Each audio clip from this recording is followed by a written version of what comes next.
कैसे हैं आप सभी। जैसा कि आप सभी को पता है, हम टोटल नर्सिंग के पॉइंट ऑब्स्टेट्रिक में डिस्कस करने वाले हैं। ये उसमें कंटिन्यूशन में आज हमारा 3rd क्लास है।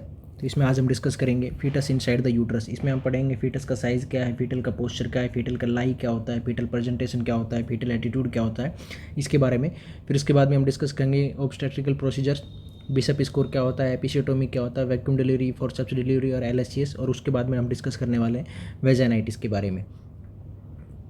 तो सबसे पहले हम डिस्कस करने वाले हैं फीटस इनसाइड द यूट्रस। जब फीटस यूट्रस के अंदर रहता है तो उसका क्या पोस्चर रहता है, यानी कि फीटस का पोस्चर क्या रहता है जब यूट्रस के अंदर रहता है। तो जो नॉर्मल फीटस जो है उसका पोस्चर जो है वो फ्लेक्शन रहता है, फ्लेक्शन के पोस्चर में रहता है। फ्लेक्शन के पोस्चर में क्या रहता है, हेड जो है वो फ्लेक्स्ड रहेगा, head flexed toward chest, chest की तरफ उसका हेड फ्लेक्स्ड रहेगा। एक्सट्रीमिटीज जो है वो भी फ्लेक्स्ड रहेगी, एक्सटेंशन एक्सट्रीमिटीज़ में नहीं रहेगा। अपर एक्सट्रीमिटीज़ की अगर हम बात करें, अपर एक्सट्रीमिटीज जो है वो flexed toward chest, flexed towards chest, chest की तरफ उसकी अपर एक्सट्रीमिटीज है वो फ्लेक्स रहेगी। और लोअर एक्सट्रीमिटीज जो है, जो लोअर लेग्स हैं या लेग्स जो हैं या लोअर एक्सट्रीमिटीज जो है वो thigh flexed toward abdomen, toward abdomen, abdomen की तरफ उसकी थाई फ्लेक्स्ड रहेगी। नी है वो फ्लेक्स्ड रहेंगे, नी फ्लेक्स्ड। जो बैक रहेगा, बैक या फीटस का जो बैक है वो कर्व्ड रहेगा, कर्व्ड रहेगा या राउंडेड रहेगा, या हम बोल सकते हैं सी शेप्ड में रहेगा या सी शेप रहेगा। तो ये फीटस का पोस्चर रहता है जब वो यूट्रस के अंदर रहता है। तो फ्लेक्शन एटीट्यूड रहता है उसका पूरा कंप्लीटली। हेड जो है वो चेस्ट की तरफ फ्लेक्स रहेगा, एक्सट्रीमिटीज जो है अपर एक्सट्रीमिटीज वो फ्लेक्स रहेगी चेस्ट की तरफ, लोअर एक्सट्रीमिटीज जो है वो थाई फ्लेक्स रहेगी एब्डोमन की तरफ, नी है वो फ्लेक्स रहेंगे, और बैक जो है या उसकी जो कमर है वो कर्व्ड रहेगी, राउंडेड रहेगी या सी शेप में रहेगी। ये है फीटल का पोस्चर। नेक्स्ट हम बात करने वाले फीटल लाई। फीटल लाई, फीटस का लाई क्या रहेगा जब वो यूट्रस के अंदर रहेगा तब। लाई का मतलब क्या है, relationship between long axis of uterus, long axis of uterus with fetus long axis, यानी कि फीटस के लॉन्ग एक्सिस के साथ में यूट्रस का क्या यूट्रस के लॉन्ग एक्सिस का क्या रिलेशनशिप है, उसको हम बोलते हैं fetal lie. Relationship between long axis of uterus with fetus long axis, fetus के लॉन्ग एक्सिस के साथ में यूट्रस के लॉन्ग एक्सिस का क्या रिलेशनशिप है उसको हम बोलते हैं फीटल लाई। मान लीजिए ये यूट्रस है, ये यूट्रस है। अब ये जो लाई है ये वर्टिकल लाई या लॉन्गिट्यूडिनल लाई, लॉन्गिट्यूडिनल और वर्टिकल लाई। लॉन्गिट्यूडिनल और वर्टिकल लाई का मतलब क्या है, जैसे यूट्रस का लॉन्ग एक्सिस है, ये यूट्रस का लॉन्ग एक्सिस कैसे है, ऐसे, यानी कि यूट्रस की लंबाई ऐसे है, ठीक है। अगर यूट्रस का लॉन्ग एक्सिस ऐसे है जैसे ये वर्टिकल है, और बेबी का लॉन्ग एक्सिस भी ऐसे ही वर्टिकल है, यानी कि बेबी भी इसके अंदर ऐसे ही वर्टिकल है और लॉन्ग एक्सिस यूट्रस का है वो भी ऐसे ही वर्टिकल है, तो इसको हम बोलते हैं वर्टिकल लाई या लॉन्गिट्यूडिनल लाई। यहाँ पे जो एंगल बनता है वो 180 डिग्री का एंगल बनता है। लॉन्ग एक्सिस जो है वो इस तरह से है, वर्टिकल है, लॉन्गिट्यूडिनल इसको हम बोलेंगे या वर्टिकल बोलेंगे। यहाँ पे 180 डिग्री का एंगल बनता है, इसको हम बोलते हैं वर्टिकल लाई या लॉन्गिट्यूडिनल लाई। दूसरा होता है हॉरिजॉन्टल या ट्रांसवर्स, हॉरिजॉन्टल या ट्रांसवर्स लाई। इसमें क्या है, जो लॉन्ग एक्सिस है यूट्रस का उसके साथ में बेबी का लॉन्ग एक्सिस क्या है उसके बारे में बात की जा रही है। अब ये यूट्रस है तो इसका लॉन्ग एक्सिस हो गया ऐसे वर्टिकल, लेकिन बेबी मान लीजिए इस तरह की पोजीशन में है, इसे वर्टिकल नहीं है, हॉरिजॉन्टल की पोजीशन में है, तो इसको हम बोलते हैं हॉरिजॉन्टल लाई या ट्रांसवर्स लाइस। यहाँ पे जो एंगल बनता है वो बनता है 90 डिग्री का। कैसे 90 डिग्री बन रहा है, देखिए यूट्रस जो है वो, यूट्रस का लॉन्ग एक्सिस जो है वो ऐसे है, वर्टिकल है, ठीक है, और इसके अगेंस्ट में बेबी की पोजीशन ऐसे है, वर्टिकल है, सॉरी हॉरिजॉन्टल है। तो इस लॉन्ग एक्सिस के साथ में इस हॉरिजॉन्टल एक्सिस बेबी के पोजीशन का जो एंगल बनता है वो 90 डिग्री का बनता है, इसलिए हम इसको बोलते हैं हॉरिजॉन्टल लाई या ट्रांसवर्स लाई। दूसरा होता है वर्टिकल लाई या लॉन्गिट्यूडिनल लाई। एक होता है ऑब्लिक लाई।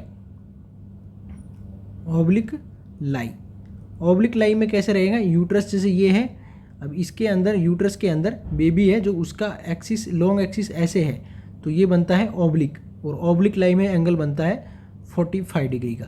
ऑब्लिक लाइन में एंगल बनेगा 45 डिग्री का, हॉरिजॉन्टल और ट्रांसवर्स में बनेगा 90 डिग्री का, वर्टिकल या लॉन्गिट्यूडिनल में बनेगा 180 डिग्री का। ये फीटल लाई की बात कर रहे हैं। फीटल लाई का मतलब होता है लॉन्ग एक्सिस ऑफ यूट्रस, उसका relationship long axis of fetus के साथ में क्या रिलेशनशिप है, उसको हम बोलते हैं फीटल लाई। अगर हम मोस्ट कॉमन लाई की बात करें, मोस्ट कॉमन लाई है वो वर्टिकल या लॉन्गिट्यूडिनल होता है। मोस्ट कॉमन लाई वर्टिकल लाई या लॉन्गिट्यूडिनल लाई, ठीक है। इसके बाद में हम बात कर फीटस एटीट्यूड। फीटस के एटीट्यूड के बारे में हम बात करने वाले हैं। फीटस का एटीट्यूड का मतलब क्या है? फीटस एटीट्यूड का मतलब होता है रिलेशनशिप ऑफ बेबी या relationship of fetus with self. Baby का खुद के साथ में क्या रिलेशनशिप बना हुआ है, कैसे उसकी पोजीशन मेंटेन है, उसको हम बोलते हैं फीटस एटीट्यूड। जैसे कि हमने अभी थोड़ी देर पहले फीटल पोस्चर में डिस्कस किया था कि हेड जो है और चेस्ट जो है, हेड और चेस्ट जो है उसका रिलेशन क्या रहता है, एक्सट्रीमिटीज उसकी फ्लेक्स रहती है, हेड जो है फ्लेक्स रहता है चेस्ट की तरफ। तो इस तरह से फीटस के 4 एटीट्यूड हो सकते हैं। फर्स्ट एटीट्यूड है हमारा well flexed attitude. Well flexed attitude. Well flexed attitude का मतलब क्या हुआ? हेड जो है बेबी का वो फ्लेक्स्ड है, हेड फ्लेक्स्ड है, थाई जो है वो भी फ्लेक्स्ड है, थाई फ्लेक्स्ड है, हेड फ्लेक्स्ड है, नी जो है वो भी फ्लेक्स्ड है, knee flexed, head flexed, thigh flexed, और extremities flexed toward, extremities flexed toward chest and abdomen. Chest and abdomen की तरफ उसकी एक्सट्रीमिटीज फ्लेक्स है। अपर एक्सट्रीमिटीज जो है वो चेस्ट की तरफ फ्लेक्स होंगी और लोअर एक्सट्रीमिटीज या थाइज जो है वो एब्डोमन की तरफ एक्सट्रीमिटीज जो है वो फ्लेक्स रहेंगी, ठीक है। यहाँ पे बेबी में वर्टेक्स प्रेजेंटेशन देखने को मिलेगा। वर्टेक्स प्रेजेंटेशन देखने को मिलेगा। क्यों वर्टेक्स प्रेजेंटेशन क्यों देखने को मिल रहा है? क्योंकि हम यहाँ पे नॉर्मल बात कर रहे हैं कि जो हमने अभी थोड़ी देर पहले डिस्कस किया कि फीटल लाई मोस्ट कॉमन कौन सी होती है, वर्टिकल या लॉन्गिट्यूडिनल। वर्टिकल और लॉन्गिट्यूडिनल लाई है तो इसमें हमें वर्टेक्स प्रेजेंटेशन देखने को मिल सकता है। और यहाँ पे हम सबसे कॉमन चीज़ों वाली ही बात कर रहे हैं, तो वर्टेक्स प्रेजेंटेशन है वो भी सबसे कॉमन होता है। और फीटस का एटीट्यूड जो है वो वेल फ्लेक्स्ड एटीट्यूड, ये मोस्ट कॉमन एटीट्यूड है। Most common attitude of baby in uterus is well flexed attitude. इसमें क्या रहेगा? हेड फ्लेक्स रहेगा, थाई फ्लेक्स रहेगी, नी फ्लेक्स रहेगी, एक्सट्रीमिटीज फ्लेक्स रहेंगी, अपर एक्सट्रीमिटीज चेस्ट की तरफ और लोअर एक्सट्रीमिटीज एब्डोमन की तरफ फ्लेक्स रहेगी और वर्टेक्स प्रेजेंटेशन देखने को मिलता है बेबी का, तो इसको हम बोलते हैं वेल फ्लेक्स्ड एटीट्यूड। दूसरा होता है D flexed attitude. D flexed attitude. D flexed attitude का मतलब क्या होता है? हेड जो है वो फ्लेक्स नहीं रहेगा, हेड स्ट्रेट रहेगा। बेबी का जो हेड है वो चेस्ट की तरफ फ्लेक्स्ड नहीं रहेगा, हेड जो है वो स्ट्रेट रहेगा। वर्टेक्स प्रेजेंटेशन यहाँ पे देखने को मिलेगा, वापिस से वर्टेक्स प्रेजेंटेशन देखने को मिलेगा। तीसरा होता है partially extended attitude. Partially extended attitude में क्या रहेगा? Head slightly toward back. देखिए हमने सबसे पहले पढ़ा वेल फ्लेक्स्ड एटीट्यूड, तो वेल फ्लेक्स्ड एटीट्यूड में क्या था? हेड जो है वो कंप्लीटली फ्लेक्स्ड है। डी फ्लेक्स एटीट्यूड में क्या है? हेड स्ट्रेट है, फ्लेक्स्ड नहीं है। और पार्शियली एक्सटेंडेड में क्या लिख रहे हैं? Head slightly toward back. Head जो है वो स्ट्रेट भी नहीं है, फ्लेक्स भी नहीं है, हल्का सा बैक की तरफ है। Head slightly toward back, back की तरफ है, तो वहाँ पे हमें मिलेगा ब्रो प्रेजेंटेशन। ब्रो प्रेजेंटेशन यहाँ पे देखने को मिलता है। और एक लास्ट होता है fully extended attitude. Fully extended attitude. इस तरह से 4 एटीट्यूड होते हैं, well flexed attitude, deflexed attitude, partially extended attitude और fully extended attitude. Fully extended को ही हम बोलते हैं hyper extended neck. Hyper extended neck यानी कि नेक का हाइपर एक्सटेंशन जहाँ पे देखने को मिल रहा है उसको हम बोलते हैं fully extended attitude. NEC will be open completely. NEC will be open completely यानी कि बेबी के जो हेड जो है वो कंप्लीटली उसका बैक की साइड में रहेगा।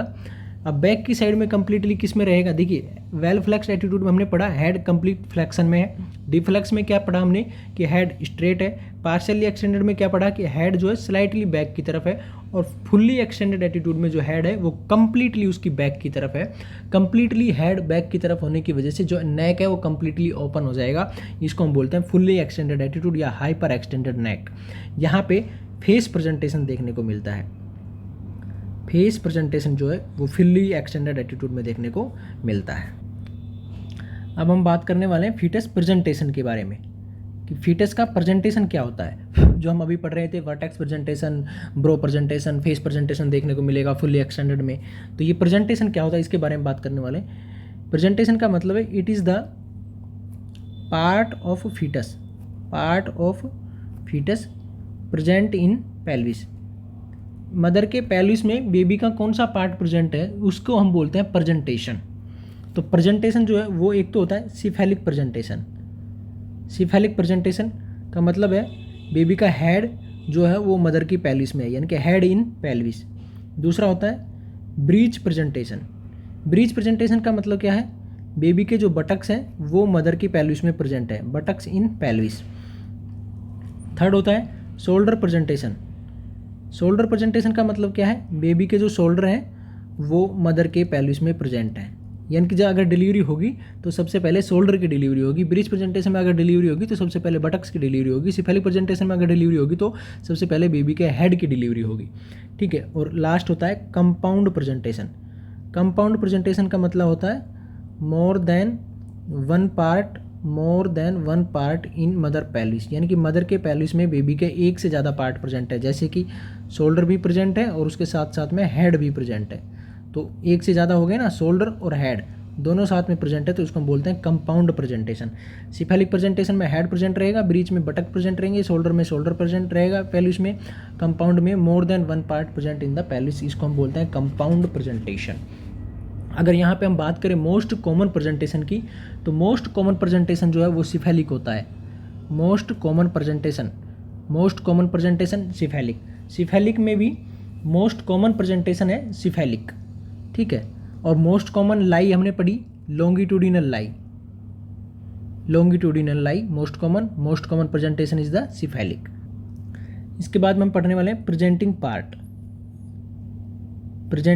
हमने प्रेजेंटेशन पढ़ा पर कि प्रेजेंटेशन में बेबी का कौन सा पार्ट प्रेजेंट है उसको हम बोलते हैं प्रेजेंटेशन। और प्रेजेंटिंग पार्ट में भी, यानी कि प्रेजेंटेशन में भी कौन सा पार्ट है उसमें हम पढ़ने वाले हैं। जैसे हमने पढ़ा था सिफेलिक प्रेजेंटेशन, फर्स्ट हमने पढ़ा था सिफेलिक प्रेजेंटेशन। तो सिफेलिक प्रेजेंटेशन में बेबी का कौन सा पार्ट प्रेजेंट रहेगा ये हमने पढ़ा था। तो सिफेलिक में कौन सा रहेगा, हेड वाला पार्ट रहेगा। लेकिन हेड वाले बोनी एरिया को भी हम 3 एरिया में डिवाइड करते हैं, वर्टेक्स, ब्रो और फेस। सिफेलिक प्रेजेंटेशन में यानी कि बेबी का हेड जो है वो सबसे पहले डिलीवर होगा। तो हेड में भी कौन सा वाला एरिया डिलीवर हो रहा है, अगर वर्टेक्स वाला हो रहा है तो उसको हम बोलते हैं वर्टेक्स प्रेजेंटेशन, अगर ब्रो वाला हो रहा है तो उसको हम बोलते हैं ब्रो प्रेजेंटेशन, अगर फेस वाला सबसे पहले डिलीवर हो रहा है तो उसको हम तो बोल रहे हैं फेस प्रेजेंटेशन। अब वर्टेक्स प्रेजेंटेशन सबसे मोस्ट कॉमन प्रेजेंटेशन होता है सिफेलिक प्रेजेंटेशन। अब सिफेलिक प्रेजेंटेशन में भी जो वर्टेक्स है वो 96% केसेज में वर्टेक्स प्रेजेंटेशन होता है, यानी कि जब बेबी के हेड की डिलीवरी होती है तो सबसे पहले उस 96% केसेज में बेबी का वर्टेक्स वाला एरिया डिलीवर होता है। और जो ब्रो और जो फेस है वो 0.5% केसेज में देखने को मिलते हैं प्रेजेंटेशन के रूप में। सिफेलिक प्रेजेंटेशन जो है वो मोस्ट कॉमन प्रेजेंटेशन है, और सिफेलिक प्रेजेंटेशन में भी मोस्ट कॉमन प्रेजेंटिंग पार्ट जो है वो vertex is the most common presenting part in cephalic presentation. दूसरा हमने पढ़ा था ब्रीच प्रेजेंटेशन के बारे में, हमने सिफेलिक प्रेजेंटेशन पढ़ लिया। दूसरा हमने पढ़ा था ब्रीच प्रेजेंटेशन में क्या था, ब्रीच प्रेजेंटेशन का मतलब है कि बेबी का जो बटक्स है वो मदर के पेल्विस में प्रेजेंट है, या बेबी के बटक्स की डिलीवरी सबसे पहले हो रही है, तो उसको हम बोलते हैं ब्रीच प्रेजेंटेशन, या इसी को हम बोलते हैं पोडेलिक प्रेजेंटेशन या ब्रीच प्रेजेंटेशन, हम इसी को बोलते हैं। पोडेलिक या ब्रीच प्रेजेंटेशन में फर्स्ट है कंप्लीट ब्रीच का मतलब होता है बेबी के बटक्स जो हैं वो पेल्विस में है, बटक्स इन पेल्विस, मदर के पेल्विस में बेबी के बटक्स प्रेजेंट है। और कंप्लीट फ्लेक्शन वाला एटीट्यूड है। कंप्लीट फ्लेक्शन एटीट्यूड का मतलब क्या है, बेबी का हेड जो है वो चेस्ट की तरफ फ्लेक्स्ड है, अपर एक्सट्रीमिटीज़ फ्लेक्स्ड है, लोअर एक्सट्रीमिटीज़ एब्डोमेन की तरफ फ्लेक्स्ड है, ठीक है। और जो हेड है उसका चेस्ट की तरफ फ्लेक्शन हो रखा है, नी फ्लेक्स्ड है, इसको हम बोलते हैं कंप्लीट फ्लेक्शन। कंप्लीट ब्रीच का मतलब है बेबी के बटक्स प्रेजेंट रहेंगे पेल्विस वाले एरिया में, मदर के में, और कंप्लीट फ्लेक्शन एटीट्यूड देखने को मिलता है, इसको हम बोलते हैं कंप्लीट ब्रीच। दूसरा होता है फ्रैंक ब्रीच का मतलब होता है बेबी का जो हेड है वो फ्लेक्स्ड रहेगा, हेड फ्लेक्स है, अपर एक्सट्रीमिटीज़ फ्लेक्स है, upper extremity flexed, head flexed, upper extremities flexed, leg straight, leg straight, यानी कि जो बेबी का एटीट्यूड है वो कंप्लीट फ्लेक्शन नहीं है। कंप्लीट फ्लेक्शन कैसे नहीं है? हेड है वो फ्लेक्स्ड है, अपर एक्सट्रीमिटीज फ्लेक्स है, लेकिन जो लेग है वो स्ट्रेट है। ठीक है, वो लेग जैसे या लोअर एक्सट्रीमिटीज जो है वो फ्लेक्स नहीं है, उसको हम बोलते हैं लेग स्ट्रेट है, तो उसको बोलते हैं फ्रैंक ब्रीच। तीसरा है footling breach. Footling breach, footling breach का मतलब होता है यहाँ पे जो थाई और लेग्स हैं वो पार्शली एक्सटेंडेड रहेंगे, partially extended thigh and legs, यानी कि जो थाई और लेग्स जो हैं यहाँ पे थाई का फ्लेक्शन रहेगा, फ्रैंक ब्रीच में थाई फ्लेक्स रहेंगे, हेड फ्लेक्स रहेगा, अपर एक्सट्रीमिटीज फ्लेक्स रहेगा, लेकिन जो लोअर लेग है वो स्ट्रेट रहेंगे या लोअर लेग्स का एक्सटेंशन रहेगा, फ्लेक्शन देखने को नहीं मिलेगा, उसको हम बोलते हैं फ्रैंक ब्रीच। लेकिन जहाँ पे पार्शियली एक्सटेंडेड, जहाँ पे थाई भी स्ट्रेट है और लेग्स भी स्ट्रेट है, या जहाँ पे थाई और लेग्स दोनों का फ्लेक्शन नहीं है, उसको हम बोलते हैं फुटलिंग ब्रीच। एक होता है kneeling breech. Kneeling breech, kneeling breech का मतलब क्या है? थाई है वो एक्सटेंडेड है, thigh extended but knee are flexed, knee are flexed. Thigh जो है वो एक्सटेंडेड है लेकिन नी फ्लेक्स है, और जो नी है सबसे पहले नीज की डिलीवरी हो रही है, नी डिलीवर्ड फर्स्ट, तो इसको हम बोलते हैं नीलिंग ब्रीच। देखिए ब्रीच प्रेजेंटेशन में 4 प्रेजेंटेशन हो सकते हैं, complete breach, frank breech, footling breach और नीलिंग ब्रीच। इसी तरह से सिफेलिक प्रेजेंटेशन में हमने 4 पढ़े थे कि वर्टेक्स प्रेजेंटेशन हो सकता है, ब्रो प्रेजेंटेशन हो सकता है और फेस प्रेजेंटेशन हो सकता है। इसके अलावा एक मिलिट्री प्रेजेंटेशन भी हो सकता है, और लेकिन most common presentation cephalic presentation में है, वो 96% केसेज में वर्टेक्स प्रेजेंटेशन देखने को मिलता है। ब्रीच प्रेजेंटेशन या इसी को हम बोलते हैं पोडेलिक प्रेजेंटेशन। पोडेलिक में 4 हो सकते हैं। कंप्लीट ब्रीच में क्या है? बटक्स पहले इसमें प्रेजेंट रहेंगे, बेबी का कंप्लीट फ्लेक्शन एटीट्यूड देखने को मिलेगा। फ्रैंक ब्रीच में हेड फ्लेक्स रहेगा, अपर एक्सट्रीमिटी भी फ्लेक्स रहेगी, थाई भी फ्लेक्स रहेगी, लेकिन लेग जो है वो स्ट्रेट रहेंगे। फुटलिंग में पार्शली एक्सटेंडेड थाईज और लेग देखने को मिलेंगे और सबसे पहले फुट की डिलीवरी होगी। नीलिंग प्रेजेंटेशन में थाई एक्सटेंशन देखने को मिलेगा और नी है वो फ्लेक्स रहेंगे, लेकिन सबसे पहले नी की डिलीवरी होगी, उसको हम बोलते हैं नीलिंग प्रेजेंटेशन। अब हम बात करने वाले हैं डिनोमिनेटर के बारे में कि डिनोमिनेटर क्या होता है। ये कुछ टर्मिनोलॉजी हैं जो फीटस जब इनसाइड रहता है, जब बेबी का यूट्रस या डिलीवरी के बारे में हम पढ़ेंगे तब वहाँ पे ये सारी टर्मिनोलॉजी यूज की जाएगी। तो डिनोमिनेटर का मतलब होता है bony point of baby, bony point of baby या bony part of baby. Baby का बोन वाला पार्ट जो है उसको हम बोलते हैं डिनोमिनेटर। जैसे हमने पढ़ा कि वर्टेक्स प्रेजेंटेशन है या सिफेलिक प्रेजेंटेशन है। सिफेलिक प्रेजेंटेशन में क्या है? 3 प्रेजेंटेशन हमने पढ़े, वर्टेक्स, ब्रो और फेस। वर्टेक्स, ब्रो और फेस सिफेलिक प्रेजेंटेशन में हमने ये पढ़े, क्योंकि सिफेलिक प्रेजेंटेशन के बारे में हम यहाँ पे बात करेंगे, क्योंकि सिफेलिक प्रेजेंटेशन जो है वो मोस्ट कॉमन प्रेजेंटेशन होता है। अब सिफेलिक प्रेजेंटेशन में भी 96% केसेज में वर्टेक्स प्रेजेंटेशन रहता है। तो वर्टेक्स प्रेजेंटेशन में डिनोमिनेटर क्या रहेगा? डिनोमिनेटर का मतलब क्या है? बोनी पॉइंट या बोनी पार्ट ऑफ बेबी। तो वर्टेक्स प्रेजेंटेशन में क्या है? बेबी का हेड पहले आता है। हेड वाले एरिया में भी हम 3 एरिया में डिवाइड किए हुए थे। जैसे ये बेबी का हेड है, यहाँ पे फेस है, ये वाला एरिया इसका ब्रो हो गया और ये वर्टेक्स वाला एरिया हो गया।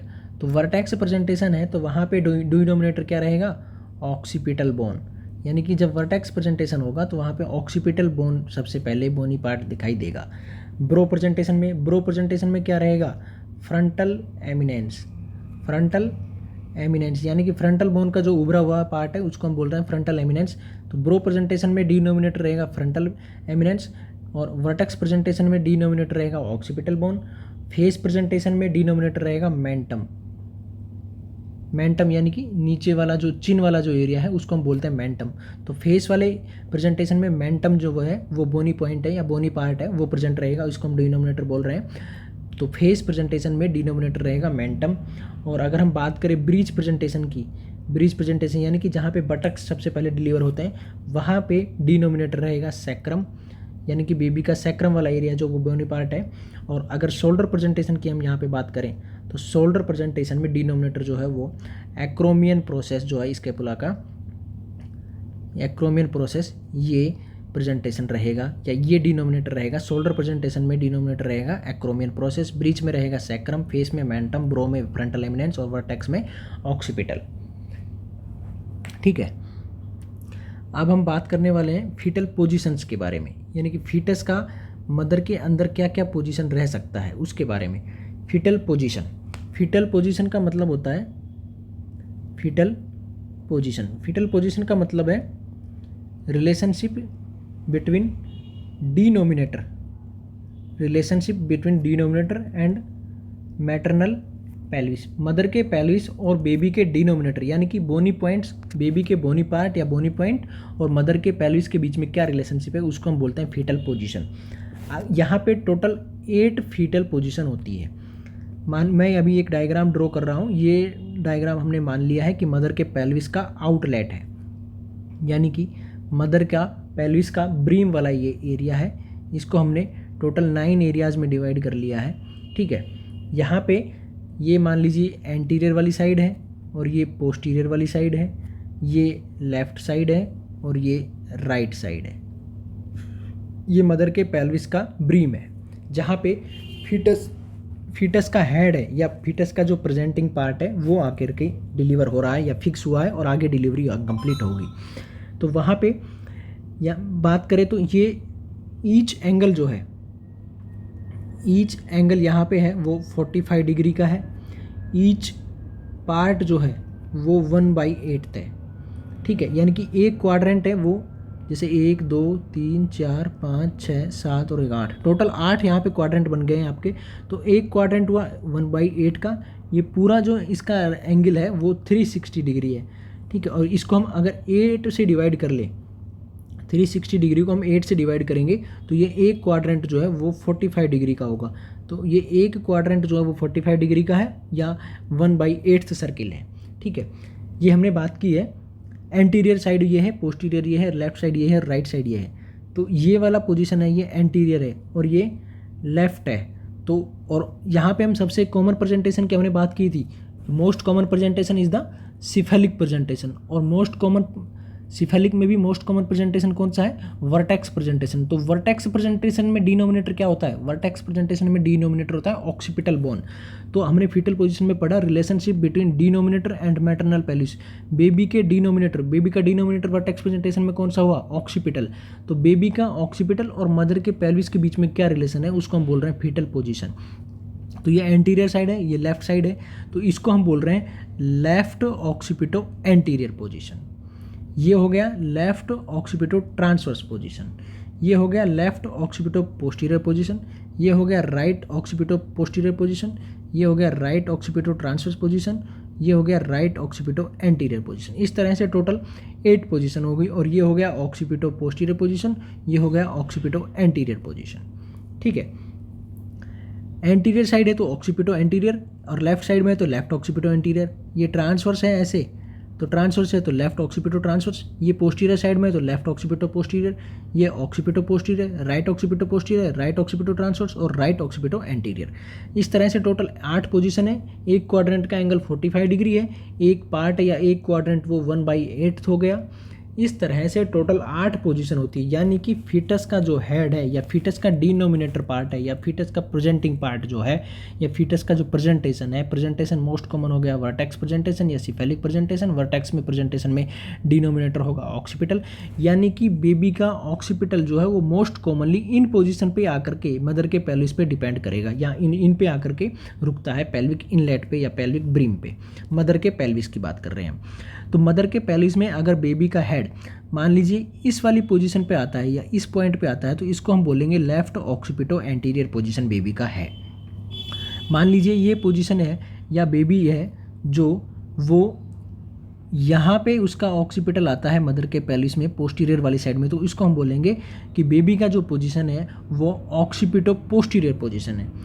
मान लीजिए अगर बेबी का ऑक्सीपिटल जो है वो राइट साइड में इस वाले पॉइंट पे आता है तो हम बोलेंगे कि बेबी का जो पोजीशन है वो राइट ऑक्सीपिटो ट्रांसवर्स पोजीशन है, ठीक है।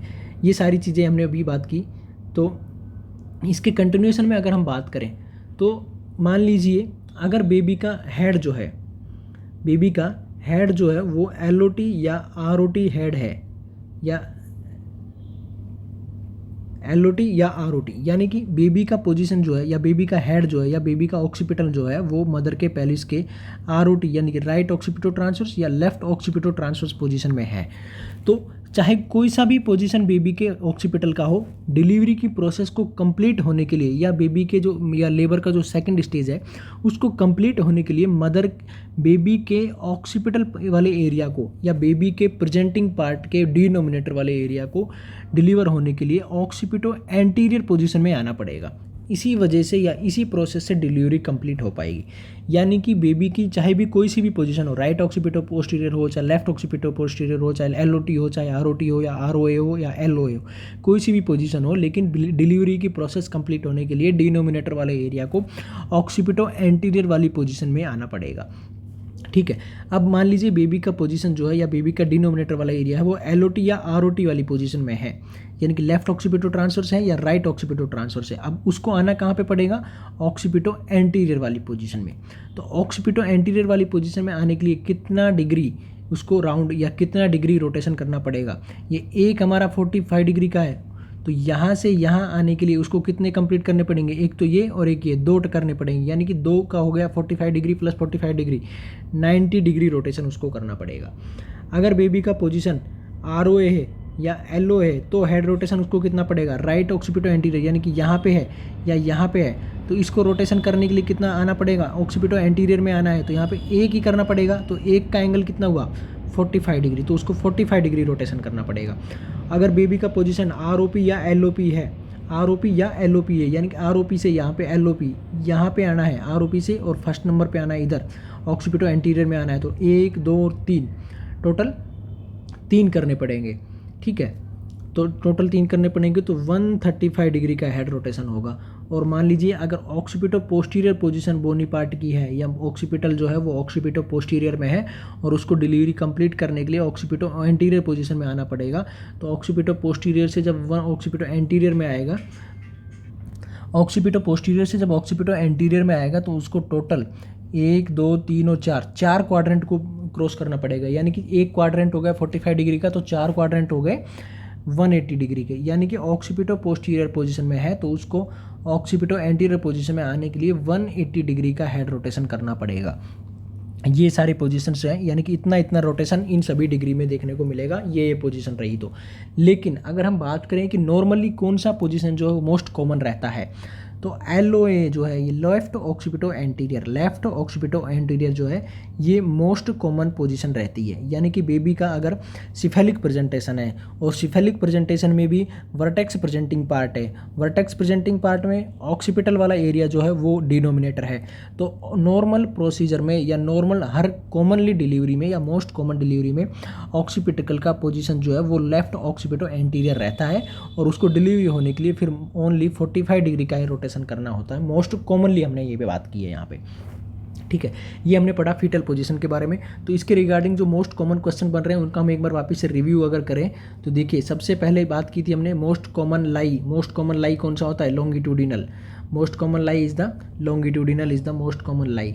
उसके बाद में पढ़ा हमने most common presentation. Most common presentation is the vertex presentation, या वर्टेक्स नहीं, cephalic presentation. Most common presentation is the cephalic presentation और most common presenting part in cephalic presentation is the vertex. यानी कि वर्टेक्स जो है वो cephalic presentation में most common part है, प्रेजेंटिंग पार्ट है वर्टेक्स। इसके बाद में हमने पढ़ा ब्रीच प्रेजेंटेशन। तो मोस्ट कॉमन ब्रीच प्रेजेंटेशन जो कौन है वो कौन सा है? Frank breech. फ्रैंक ब्रीच में क्या पढ़ा था हमने? फ्रैंक ब्रीच में पढ़ा था हेड जो है वो फ्लैक्स्ड है, अपर एक्सट्रीमिटीज फ्लैक है, लेग स्ट्रेट है। ठीक है, तो ये फ्रैंक ब्रीच है। जो मोस्ट कॉमन प्रेजेंटेशन है वो है cephalic presentation. Most common cephalic presentation है। सिफेलिक प्रेजेंटेशन में मोस्ट कॉमन प्रेजेंटिंग पार्ट है वो वर्टेक्स है। मोस्ट कॉमन ब्रीच प्रेजेंटेशन कौन सा है? वो फ्रैंक ब्रीच है। मोस्ट कॉमन पोजीशन कौन सी है? तो मोस्ट कॉमन पोजीशन जो है वो लेफ्ट ऑक्सीपिटो एंटीरियर पोजीशन है। ठीक है, ये सब हमने पढ़ा। इसके बाद में हम पढ़ने वाले ऑब्स्टेट्रिकल प्रोसीजर्स के बारे में। ऑब्स्टेट्रिकल में कौन कौन से प्रोसीजर होते हैं उनके। बिस्प स्कोर। बिस्प स्कोर का मतलब क्या है? ये एक ऑब्स्टेट्रिकल प्रोसीजर है। इसका यूज़ किया जाता है to assess the maternal readiness, to assess the maternal readiness for labour. यानी कि मदर जो है वो लेबर के लिए रेडी है या नहीं है, इसके असेसमेंट के लिए हम बिस्प स्कोरिंग करते हैं। इसके टोटल 5 पैरामीटर हैं। पैरामीटर की अगर हम बात करें तो टोटल 5 पैरामीटर है। फर्स्ट है सर्वाइकल डायलेशन, दूसरा है सर्वाइकल इफेसमेंट, सर्वाइकल डायलेशन और सर्वाइकल इफेसमेंट। तीसरा है consistency of cervix, consistency of cervix. चौथा है position of cervix, position of cervix. और पांचवा है स्टेशन, स्टेशन। ये पैरामीटर हैं टोटल इसके 5।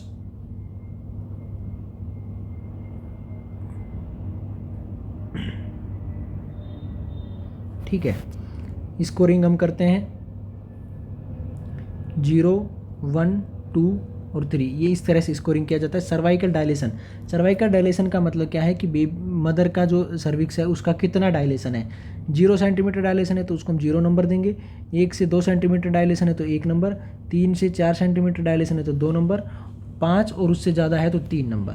सर्वाइकल इफेसमेंट, सर्वाइकल इफेसमेंट का मतलब क्या है कि सर्वाइकल इफेसमेंट का मतलब होता है कि जो शॉर्टनिंग है या जो सर्विक्स की जो लेंथ है वो छोटी होती जाती है धीरे धीरे, तो इसको हम बोलते हैं सर्वाइकल इफेसमेंट।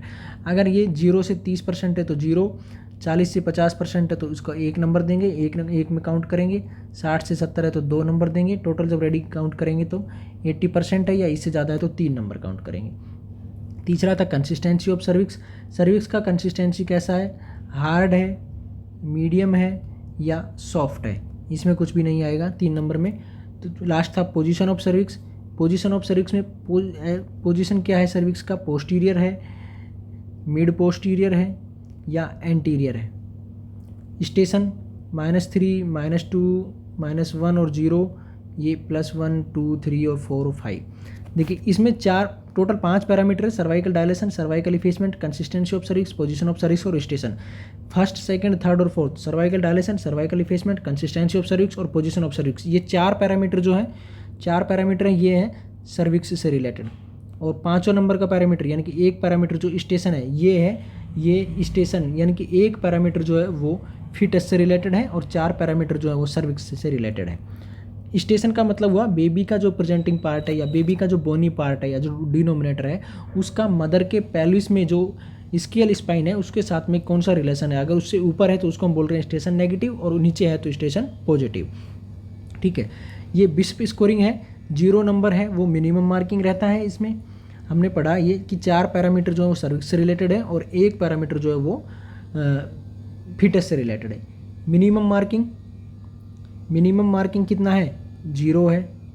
मैक्सिमम मार्किंग कितना है, मैक्सिमम मार्किंग कितना है, 3 है। ठीक है, अगर मिनिमम मार्किंग यहाँ पे 0 है, मैक्सिमम मार्किंग यहाँ पे 3 है। मिनिमम स्कोर की अगर हम बात करें, मिनिमम मार्किंग और स्कोर दोनों में अंतर है। मिनिमम स्कोर है यहाँ पे कितना होगा, मिनिमम स्कोर कितना है, अगर सारे में ही 0 यानी कि सर्वाइकल डायलेशन 0 है, सर्वाइकल इफेसमेंट भी 0 है, पोजीशन जो सर्विक्स का है वो पोस्टीरियर बना हुआ है और कंसिस्टेंसी सर्विक्स की हार्ड है और स्टेशन भी नेगेटिव है, यानी कि ये सारी चीज़ें हैं तो स्कोर कितना होगा 0, तो इसलिए मिनिमम स्कोर आ सकता है 0। और मैक्सिमम स्कोर की अगर हम बात करें तो मैक्सिमम स्कोर यहाँ पे कितना हो सकता है, मान लीजिए सर्वाइकल डायलेशन 5 है तो 3 तो हो गया इसका, और सर्वाइकल इफेसमेंट है वो 80% से ज़्यादा हो रखा है तो 3 हो गया इसका। पोजीशन जो है सर्विक्स का वो एंटीरियर है तो 2 हो गया इसका, और सर्विक्स की जो कंसिस्टेंसी है वो सॉफ्ट है तो 2 हो गया इसका। कितना हुआ, 3 और 3 6 और 2 8 और 2 10। ठीक है, इसके अलावा अगर स्टेशन है मान लीजिए पॉजिटिव +1 +2 +3 +4 +5 तो 3 हो गया इसका, तो कितना हो गया टोटल मैक्सिमम स्कोर हो सकता है 13 और मिनिमम स्कोर हो सकता है 0। मिनिमम मार्किंग हो सकती है 0 और मैक्सिमम मार्किंग हो सकती है 3। तो अगर स्कोर 0 से 5 तक का है, यानी कि अगर 0 से 5 तक का इस बिस पे स्कोर है तो मदर क्या है, mother is not ready for labour. ठीक है, अगर 0 से 5 स्कोर है तो इसका मतलब mother is not ready for labour. अगर स्कोर 6 से 13 के बीच में है, 6 से 13 के बीच में है तो इसका मतलब है कि mother is ready for labour, आप लेबर को इंड्यूस कर सकते हैं या मदर लेबर के लिए रेडी है। अगर 0 से 5 है तो mother is not ready for the labour. ये था बिस्प स्कोर के बारे में। लेकिन जो दूसरा पॉइंट है सर्वाइकल इफेसमेंट, इसको 1971 में सर्वाइकल इफेसमेंट वाले पैरामीटर को चेंज करके 1991 में सर्वाइकल इफेसमेंट वाले पैरामीटर को चेंज करके सर्वाइकल लेंथ कर दिया गया। तो इसको हम बोलते हैं फिर 1991 से ये मॉडिफिकेशन हो गया तो इसलिए बोलते हैं मॉडिफाइड बिस्प स्कोर। मॉडिफाइड बिस्प स्कोर कब आया? 1991 में। सर्वाइकल इफेसमेंट को सर्वाइकल लेंथ से चेंज कर दिया गया 1991 में, इसलिए हम इसको बोलते हैं मॉडिफाइड बिस्प स्कोर। एपिसियोटोमी या पेरिनियोटोमी। एपिसियोटोमी या पेरिनियोटोमी का मतलब होता है मेकिंग इंसिजन इन पेरिनियम, मदर के पेरिनियम में इंसिजन लगाना, उसको हम बोलते हैं एपिसियोटोमी या पेरिनियोटोमी। इसके इंडिकेशन क्या हो सकते हैं, यानी कि ये प्रोसीजर क्यों परफॉर्म किया जाता है? प्राइमी ग्रेविडा मदर है, मदर जब प्राइमी ग्रेविडा रहती है तो इसको परफॉर्म किया जाता है। मल्टीपल प्रेगनेंसी, अगर एक से ज़्यादा प्रेगनेंसी है, यानी कि बेबी जो है यूट्रस के अंदर एक से ज़्यादा है, मदर का पेरिनियम जो है वो बहुत ही रिजिड है, या मैक्रोसोमिया, बेबी का साइज जो है वो बहुत ही बड़ा है, ठीक है, हाइड्रोसिफेलस बेबी को है, हाइड्रोसिफेलस है, या शोल्डर प्रेजेंटेशन है, यानी कि जिसमें डिलीवरी आराम से नहीं हो सकती, शोल्डर प्रेजेंटेशन है, ठीक है। ये सारी चीज़ें अगर हैं तो वहाँ पे इंसिजन लगा के पेरिनियम ओपनिंग को बढ़ाया जाता है, और पेरिनियम की ओपनिंग जब बढ़ जाती है तो आराम से डिलीवरी परफॉर्म की जा सकती है, इसलिए इसको हम बोलते हैं एपिसियोटोमी या पेरिनियोटोमी। इसके बारे में अगर हम बात करें कि इसका सूटेबल टाइम, यानी कि इंसिजन जो लगाते हैं हम वो किस टाइम लगाया जाता है, उसका मोस्ट सूटेबल टाइम क्या है एपिसियोटोमी परफॉर्म करने का, हम कब करते हैं? Second stage of labour. Labour का जो सेकंड स्टेज है, लेबर के 4 स्टेज होते हैं, फर्स्ट, सेकंड, थर्ड और फोर्थ। फर्स्ट स्टेज जो होता है उसमें लगाया जाता है एपिसियोटोमी का इंसिजन, या एपिसियोटोमी है जो सेकंड स्टेज ऑफ लेबर में की जाती है। सेकंड स्टेज ऑफ लेबर में भी कब? Just before crowning. क्राउनिंग क्या है? क्राउनिंग का मतलब होता है कि बेबी का जो हेड है, बेबी का हेड जो है वो डिलीवर हो रहा है और पेल्विक आउटलेट से जस्ट 3 से 4 सेंटीमीटर विजिलेंस है, विजिलेंस इज 3 to 4 सेंटीमीटर, यानी कि बेबी का जो हेड है वो आपको बाहर से दिखाई दे रहा है और विजिलेंस जो है उसका 3 से, यानी कि दिखाई दे रहा है, और वो पेल्विक आउटलेट से या जो पेरिनियल की जो ओपनिंग है उससे 3 से 4 सेंटीमीटर दूर है, उस टाइम हम लगाते हैं जस्ट बिफोर क्राउनिंग, यानी कि क्राउनिंग से जस्ट पहले। क्राउनिंग एक स्टेज आएगा जब हम सेकंड स्टेज ऑफ लेबर पढ़ेंगे तो उसमें, तो सूटेबल टाइमिंग क्या है एपिसियोटोमी का? सेकंड स्टेज है। सेकंड स्टेज में भी कब? जस्ट बिफोर क्राउनिंग, क्राउनिंग से जस्ट पहले, और क्राउनिंग में भी जस्ट पहले कब? जब हेड विजिलेंस जो है वो 3 से 4 सेंटीमीटर होता है तब। ये इसका मोस्ट सूटेबल टाइम है, ठीक है। और जो इंसिजन हम लगाते हैं वो जब यूट्रस का जब कॉन्ट्रैक्शन रहता है, यानी कि जो यूट्राइन कॉन्ट्रैक्शन, यूट्रस कॉन्ट्रैक्शन होता है और रिलैक्सेशन होता रहता है, तो जब यूट्रस का जो कॉन्ट्रैक्शन रहेगा और कॉन्ट्रैक्शन जो है वो पीक रहेगा, उस टाइम हम एपिसियोटोमी परफॉर्म करते हैं। जब यूट्रस का कॉन्ट्रैक्शन रहेगा, यानी कि यूट्रस कॉन्ट्रैक्शन स्टेज में रहेगा और पीक कॉन्ट्रैक्शन रहेगा, तब लगाएंगे। सेकंड स्टेज ऑफ लेबर में लगाएंगे, क्राउनिंग से जस्ट पहले लगाएंगे, और हेड का विजिलेंस जब 3 से 4 सेंटीमीटर रहेगा तब लगाते हैं। ये मोस्ट सूटेबल टाइम है एपिसियोटोमी या पेरिनियोटोमी परफॉर्म करने का। अब इसके बारे में हम बात करें तो टाइप की बात कर लेते हैं कि ये कितने टाइप का होता है, या एपिसियोटोमी जो हम परफॉर्म करते हैं वो कितने तरह का होता है। ये 4 तरीके का होता है। एक होता है मीडियोलैटरल है, ये मोस्ट कॉमन है, मोस्ट कॉमन टाइप है। इसमें 2.5 सेंटीमीटर का इंसिजन लगाया जाता है। देखिए, मान लीजिए हम बात कर लेते हैं जहाँ पे लेबिया माइनोरा, मदर के एक्सटर्नल जेनिटल्स या वेजाइना की जो लेबिया माइनोरा है वो पोस्टीरियर वाली साइड में जहाँ के आके मिलती है, तो उसको हम बोलते हैं क्या? फोर्चेट, ठीक है। अब ये फोर्चेट वाले एरिया में ये इंसिजन लगाया जाता है, ठीक है। तो फोर्चेट वाले एरिया में हम इंसिजन लगाते हैं। फोर्चेट वाले एरिया में जो इंसिजन हम लगा रहे हैं इसको हम बोल रहे हैं पेरिनियोटोमी या एपिसियोटोमी। तो मीडियोलैटरल वाले में क्या करते हैं, जहाँ पे फोर्चेट वाला एरिया है वहाँ से शुरू करके 2.5 सेंटीमीटर इंसिजन लगाया जाता है। ये 2.5 सेंटीमीटर है। तो मोस्ट कॉमन होता है ये वाला लगाते हैं, 2.5 सेंटीमीटर हो गया, ठीक है। इसमें मोर ब्लड लॉस, ब्लड का लॉस इसमें हालांकि ज़्यादा होता है, लेकिन सबसे ज़्यादा परफॉर्म यही किया जाता है। 2.5 सेंटीमीटर का इंसिजन लगाते हैं। मोस्ट कॉमन है मीडियोलैटरल, यानी कि मीडियम वाले एरिया से शुरू करते हैं, मीडियल वाले से शुरू करते हैं और फिर लैटरल चलते हैं, टोटल 2.5 सेंटीमीटर का, ठीक है। दूसरा होता है मीडियन, एक होता है मीडियोलैटरल, दूसरा होता है मीडियन। ये second most common, first most common तो था, फर्स्ट मोस्ट कॉमन है मीडियोलैटरल, सेकंड मोस्ट कॉमन है मीडियन। ब्लड लॉस जो है वो थोड़ा कम होता है, blood loss is less, blood loss जो है वो सबसे ज़्यादा होता है मीडियोलैटरल में, और मीडियन वाले में जो है वो ब्लड लॉस थोड़ा कम होता है, ठीक है। इसमें इंसिजन कहाँ लगाते हैं? मीडियन, जैसा कि ये मीडियन खुद ही बोल रहा है, जहाँ पे फोर्चेट आकर के मिल रही है, जहाँ पे फोर्चेट बन रहा है या लेबिया माइनोरा जहाँ पे आकर के मिल रही है वहाँ पे मीडियन वाले एरिया में लगाते हैं। और टोटल कितना लगाते हैं? 2.5 सेंटीमीटर लगाते हैं। इस तरह से कंप्लीटली डायरेक्ट एनल ओपनिंग जहाँ पे है उधर की तरफ लगाते हैं। इसीलिए यहाँ पे कंप्लीट पेरिनियल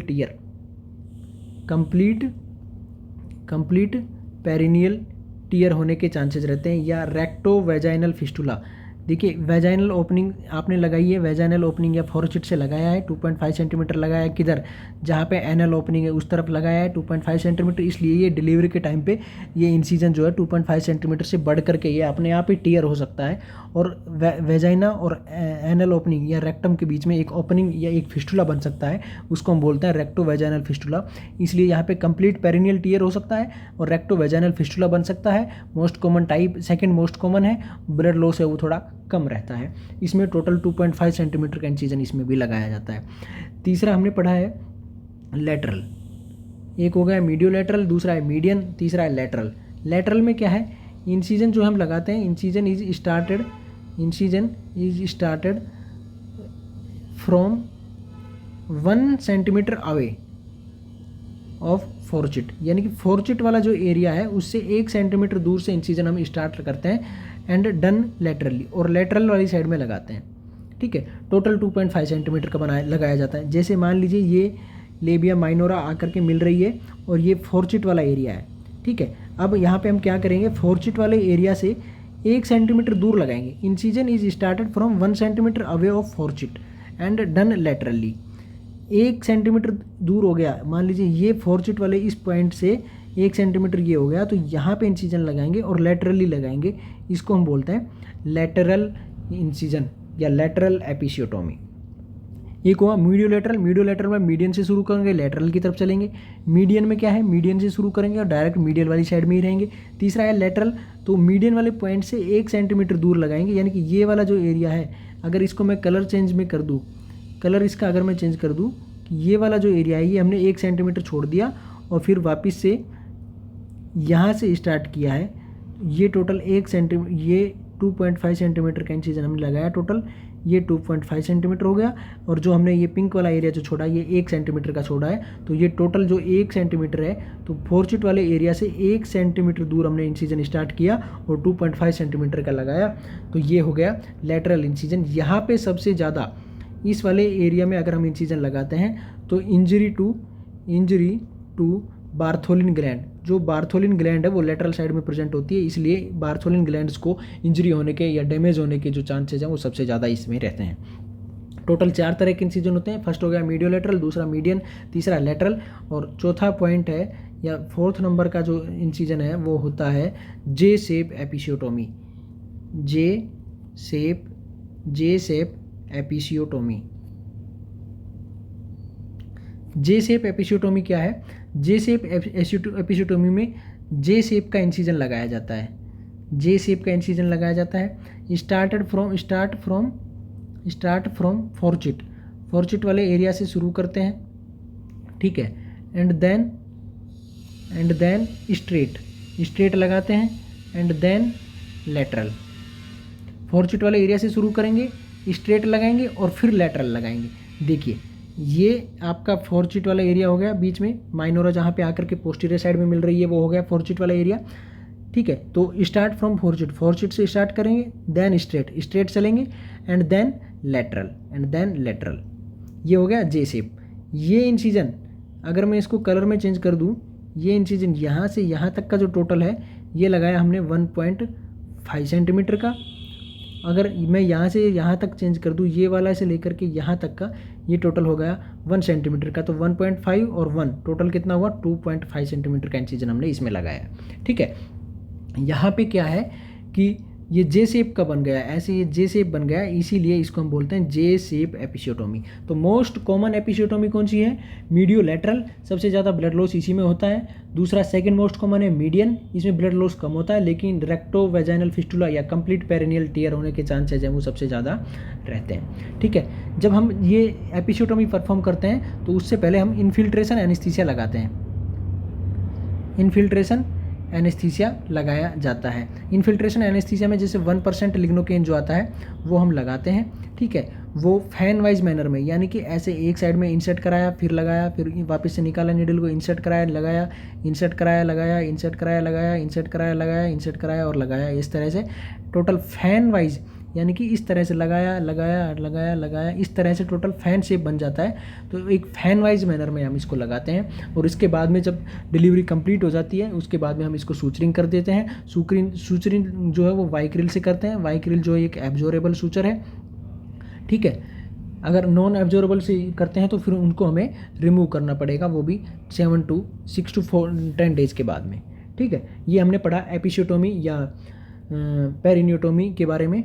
अब हम पढ़ने वाले हैं वैक्यूम डिलीवरी। वैक्यूम डिलीवरी क्या है? वैक्यूम का मतलब होता है एयरलेस, एयरलेस यानी कि जहाँ पे कॉन्टैक्ट जो है वो सबसे पहले जो मेटल कप है या जो कप है या जो सॉफ्ट कप है, अभी सिलिकॉन रबर कप जो आते हैं, सिलिकॉन रबर कप जो है उनको फीटस के हेड पे अप्लाई करते हैं और वैक्यूम क्रिएट किया जाता है और उसकी हेल्प से बेबी को सक किया जाता है वैक्यूम की हेल्प से। इसको हम बोलते हैं वैक्यूम डिलीवरी। ये जो सिलिकॉन रबर के जो कप हैं वो फीटस के हेड पे किए जाते हैं। इसके लिए मोस्ट कॉमन क्या है कि बेबी का सबसे पहले तो सिफेलिक प्रेजेंटेशन होना जरूरी है, क्योंकि अगर सिफेलिक प्रेजेंटेशन होगा तो ही आप वैक्यूम डिलीवरी को परफॉर्म कर पाएंगे। क्योंकि सिफेलिक प्रेजेंटेशन होगा इसका मतलब क्या है कि बेबी का हेड जो है वो मदर के पैलिस में रहेगा और मदर का जब पैलिस में है बेबी का हेड रहेगा तो ही आप वैक्यूम कप को या उस सिलिकॉन कप को प्लेस कर पाएंगे, ठीक है। इसके अगर कॉन्ट्रा इंडिकेशन की हम बात करें कि कॉन्ट्रा इंडिकेशन क्या है वैक्यूम डिलीवरी के, तो कॉन्ट्रा इंडिकेशन क्या है कि other presentation other than vertex, यानी कि वर्टेक्स प्रेजेंटेशन के अलावा अगर कोई दूसरा प्रेजेंटेशन है तो इसको हम परफॉर्म नहीं कर सकते, क्योंकि वर्टेक्स प्रेजेंटेशन होगा तो बेबी का हेड पैलिस में होगा और हेड पैलिस में होगा तो ही हम इसको लगा पाएंगे। अगर प्री टर्म बेबी है तो भी हम इसको यूज़ नहीं करेंगे। प्री टर्म बेबी है तो इसका मतलब क्या है कि बेबी में जो ब्लड क्लोटिंग है वो कंप्लीट नहीं हो पाएगी, ब्लीडिंग होने के चांसेस ज़्यादा रहेंगे, ठीक है। इसके अलावा मैक्रोसोमिया है, बेबी का साइज अगर बहुत बड़ा है तो बहुत बड़ा साइज अगर है तो उसको वैक्यूम डिलीवरी से आप डिलीवर नहीं करा पाएंगे। ये इसके सब कॉन्ट्रा इंडिकेशन हो गए। इसके अगर हम बात करें कि प्लेसमेंट ऑफ कप, जो इसका कप जो हम लगाते हैं उसको हम कहाँ पे लगाएंगे? Near the posterior fontanelle. Baby का जो पोस्टीरियर फॉन्टेनिल होता है उसके पास में उस कप को हम प्लेस करेंगे। जैसे मान ले मैं ये बेबी का हेड बना दिया है, ये हेड हो गया, ठीक है।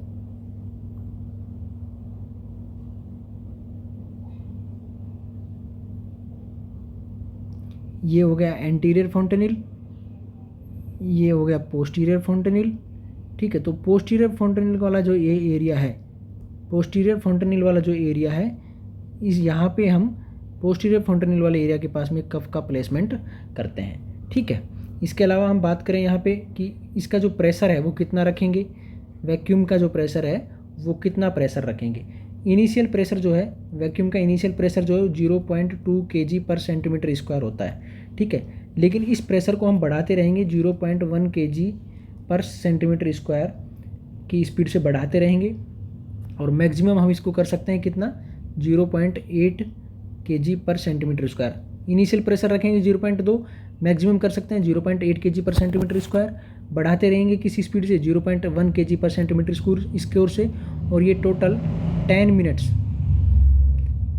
यानी कि स्टार्टिंग का जो प्रेशर है वो 0.2 kg पर सेंटीमीटर स्क्वायर है। इसको बढ़ाते बढ़ाते हम मैक्सिमम 0.8 ले जा सकते हैं और इसको ले जाने के लिए हमें एटलीस्ट 10 मिनट लगेगा, क्योंकि 10 मिनट कम से कम लगना चाहिए। आप डायरेक्ट 0.2 से 0.8 नहीं कर पाएंगे, क्योंकि वैक्यूम है वो वैक्यूम धीरे धीरे क्रिएट होगा और धीरे धीरे प्रेशर बनेगा, इसलिए 0.2 से 0.8 तक आने में लगभग 10 मिनट का टाइम लगना चाहिए, ठीक है। अब इस 0.8 kg पर सेंटीमीटर स्क्वायर प्रेशर को आप 25 मिनट से ज़्यादा नहीं लगा सकते हैं। 25 मिनट से ज़्यादा आपको ये अप्लाई नहीं करना है, ठीक है।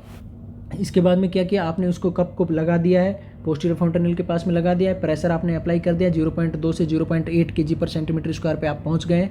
अब आप क्या करेंगे, पुलिंग द हैंडल, आप उस हैंडल को जहाँ से आपने कप लगाया है उस कप के हैंडल को फर्स्टली डाउनवर्ड,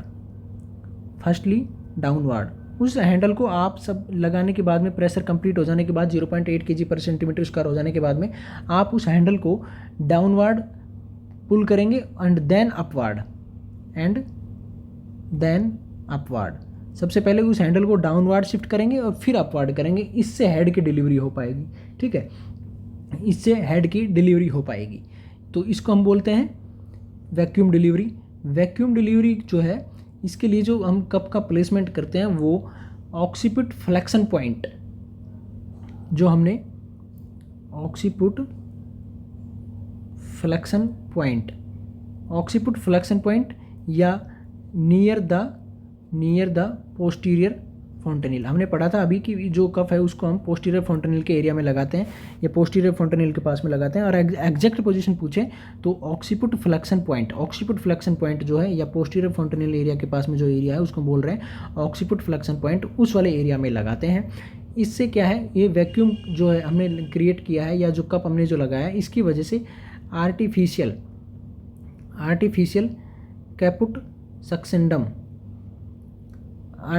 कैपुट सक्सेंडम जो है बेबी के हेड में बन सकता है। इस आर्टिफिशियल कैपुट सक्सेंडम को हम बोलते हैं चिंगोन। ये चिंगोन जो है ये अपने आप ही रिलीव हो जाता है, इसके लिए कुछ करने की ज़रूरत नहीं होती। आर्टिफिशियल कैपुट सक्सेंडम बन जाएगा, उसको हम बोलते हैं चिंगोन। तो इस चिंगोन जो है ये अपने आप ही रिलीव हो जाएगा डिलीवरी के कुछ टाइम या कुछ आवर्स के बाद में, इसलिए आपको कुछ करने की ज़रूरत नहीं है। ये हमने पढ़ा वैक्यूम डिलीवरी के बारे में। अभी हम बात करने वाले हैं फोर्सेप्स डिलीवरी के बारे में। फोर्सेप्स डिलीवरी का मतलब क्या होता है? एक्सपल्सन ऑफ फीटस का expulsion with help of forceps की हेल्प से बीबी की जब डिलीवरी की जाती है उसको हम बोलते हैं फोर्सेप्स डिलीवरी के लिए क्या रिक्वायरमेंट होना चाहिए? रिक्वायरमेंट की अगर हम बात करें कि किस तरह से या किस वजह से फोर्सेप्स डिलीवरी की जा सकती है, अगर ओपन सर्वाइकल ओपनिंग है तब कर सकते हैं।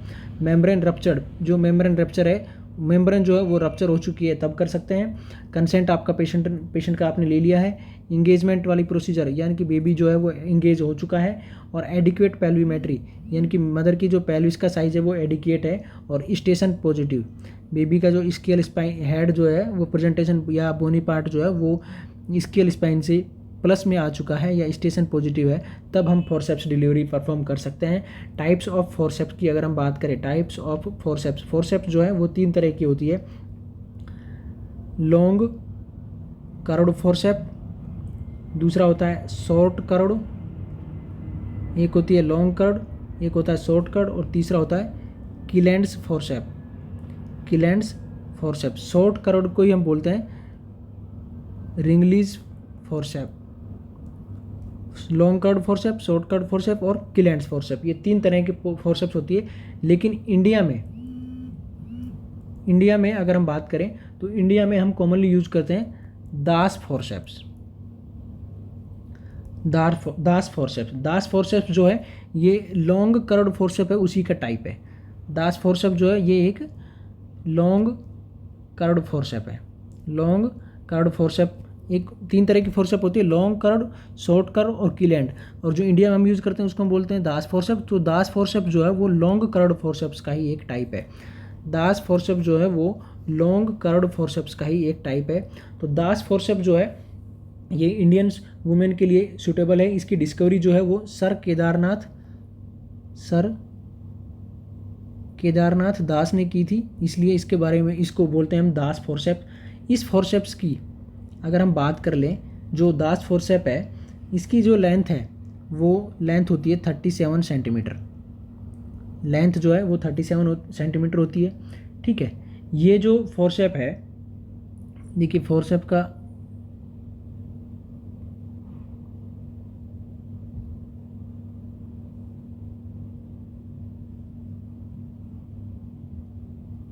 ये लगभग कुछ इस तरीके से फोर्सेप होती है। तो ये फोर्सेप जो है इसकी लेंथ जो है वो टोटल होती है 37 सेंटीमीटर। ठीक है, लेकिन इसका जो टिप है, ये जो टिप है इन दोनों का, इसके बीच में जो गैप रहता है वो गैप होता है 2.5 सेंटीमीटर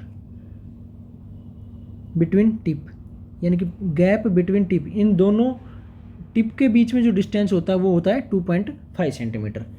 ठीक है, और वाइडेस्ट डायमीटर बिटवीन ब्लेड, इसकी 2 ब्लेड होती है, राइट ब्लेड और लेफ्ट ब्लेड। ठीक है, अब इन जो ये जो 2 ब्लेड हैं इनके बीच में जो मैक्सिमम स्पेस जो होगा या मैक्सिमम डिस्टेंस इनके बीच में जो होगा वो मैक्सिमम स्पेस होगा कितना, 9 सेंटीमीटर। देखिए यहाँ पे 3 चीज़ें हैं, एक तो इस फोर्सेप्स की लेंथ जो है वो टोटल 37 सेंटीमीटर है, ठीक है। ये दोनों टिप जो है, अगर इस टिप को मैं कलर में चेंज करूँ, अगर इस रेड कलर में मैं दिखाऊं कि ये जो टिप है, इस टिप के बीच में जो चेंज है या इस टिप के बीच में जो डिस्टेंस है या जो गैप है वो होता है टोटल 2.5 सेंटीमीटर का। अगर मैं दूसरे किसी कलर से दिखाऊं, जैसे इस येलो कलर से मैं बता रहा हूँ कि इसके बीच में जो ये ब्लेड है, येलो दिखेगा नहीं इसमें, ये जो ब्लेड है, ये जो ब्लेड है इसके बीच में जो मैक्सिमम डिस्टेंस जो है या मैक्सिमम गैप जो है वो होता है 9 सेंटीमीटर का, ठीक है। टोटल लेंथ 37 सेंटीमीटर की है, टिप के बीच में जो गैप है वो 2.5 सेंटीमीटर का होता है, दोनों ब्लेड के बीच में जो वाइडेस्ट डायमीटर है वो 9 सेंटीमीटर का होता है, ठीक है। ये होता है दास फोर्सेप्स के बारे में, ठीक है। इस ब्लेड के पार्ट की अगर हम बात करें तो ये बाहर वाला जो एरिया है, ये वाला एरिया जो है, ये वाला जो एरिया है, ये मदर के पेल्विस के कॉन्टैक्ट में आता है, इसको हम बोलते हैं पेल्विक ब्लेड या पेल्विक कर्व, ठीक है। ये बाहर वाला एरिया जो है, ये वाला, ये मदर के पेल्विस के कॉन्टैक्ट में आएगा। अगर हम इसको पेरिनियम वाले एरिया में या मदर की वेजाना के अंदर डालेंगे तो ये वाला एरिया जो मदर के पेल्विस के कॉन्टैक्ट में आएगा तो इसको हम बोलते हैं पेल्विक कर्व। और ये जो अंदर वाला एरिया है जो बेबी के हेड के कॉन्टैक्ट में आएगा उसको हम बोलते हैं सिफेलिक कर्व। तो इस तरह से इसके 2 कर्व होते हैं, सिफेलिक कर्व और एक होता है पेल्विस कर्व। जो मदर के पेल्विस के कॉन्टैक्ट में आ रहा है वो पेल्विस कर्व और जो बेबी के हेड के कॉन्टैक्ट में आ रहा है उसको हम बोल रहे हैं सिफेलिक कर्व, ठीक है। पेल्विस कर्व हो गया, सिफेलिक कर्व हो गया, ठीक है। इसके अलावा ये इसके हैंडल होते हैं, यहाँ पे एक लॉक लगा होता है, ये हैंडल हो गया पीछे, ये लॉक हो गया, ठीक है। तो इसके लिए जो हम हैं, इसका जो डिलीवरी के टाइम पे जब प्राइमरी ग्रेविडा फीमेल जो होती है, प्राइमरी ग्रेविडा अगर मदर है तो उसके लिए हम 18 kg प्रेशर, 18 kg का प्रेशर अप्लाई करते हैं डिलीवरी कराने के लिए। इस फोर्सेप्स की हेल्प से प्राइमरी ग्रेविडा मदर के लिए 18 kg का प्रेशर अप्लाई करते हैं डिलीवरी कराने के लिए। अगर मल्टी ग्रेविडा फीमेल है तो उसके लिए 13 kg का प्रेशर अप्लाई करते हैं, ठीक है। प्राइमरी ग्रेविडा के लिए 18 kg, मल्टी ग्रेविडा के लिए 13 kg का प्रेशर हम अप्लाई करते हैं, ठीक है। एक होता है प्राइमरी ग्रेविडा के लिए 18 kg का प्रेशर अप्लाई करते हैं, मल्टी ग्रेविडा के लिए 13 kg का प्रेशर अप्लाई करते हैं। इसको लगाने से पहले हम प्यूडेंडल नर्व ब्लॉक एनेस्थीसिया मदर को देते हैं ताकि इसका जो लोकल एनेस्थीसिया है उसका इफेक्ट रहे, लोकल एनेस्थीसिया का इफेक्ट रहे, यानी कि जो ये हम ब्लेड अप्लाई कर रहे हैं या जो फोर्सेप अप्लाई कर रहे हैं इसकी वजह से वहाँ पे इरिटेशन नहीं हो, ठीक है। ये लेटरल फॉर्निक्स पे लगाया जाता है, 9 o'clock या 3 o'clock दोनों पोजीशन में लगाया जाता है। राइट और लेफ्ट ब्लेड जो है, राइट ब्लेड का मतलब हुआ कि जो मदर के राइट साइड में है वो राइट ब्लेड होगी, मदर के लेफ्ट साइड में जो आ रही है उसको हम बोलते हैं लेफ्ट ब्लेड, ठीक है। राइट साइड में है जो राइट ब्लेड और मदर के लेफ्ट साइड में है वो लेफ्ट ब्लेड हो गई। सबसे पहले जब हम इसको इंट्रोड्यूस कराएंगे इस फोर्सेप्स के ब्लेड को, फोर्सेप्स के 2 ब्लेड होते हैं राइट और लेफ्ट, तो सबसे पहले जब इंट्रोड्यूस कराएंगे तो फर्स्टली हम इंट्रोड्यूस कराएंगे लेफ्ट ब्लेड को और उसके बाद में कराएंगे राइट ब्लेड को, ठीक है। इस तरह से इसको अप्लाई किया जाता है और 18 kg और 13 kg का प्रेशर लगा करके इसकी बेबी की हेड की डिलीवरी जो है वो परफॉर्म की जाती है। अब हम बात करने वाले हैं वेजाइनाइटिस के बारे में। देखिए वेजाइनाइटिस के बारे में 1-2 क्वेश्चन हर किसी न किसी एग्जाम में पूछा जाता है। तो सबसे पहले हम बात करने वाले हैं ट्राइकोमोनियासिस वेजाइनाइटिस। ये जो है कॉमनेस्ट फॉर्म ऑफ वेजाइनाइटिस, सबसे कॉमन फॉर्म जो वेजाइनाइटिस की है, वेजाइनाइटिस का मतलब होता है inflammation of vaginal mucous membrane, सबसे कॉमनेस्ट फॉर्म वेजाइनाइटिस की है वो है ट्राइकोमोनियासिस। ये जो है एसटीडी है एक तरह से, कोज्ड बाई ट्राइकोमोनस वेजाइनल, एक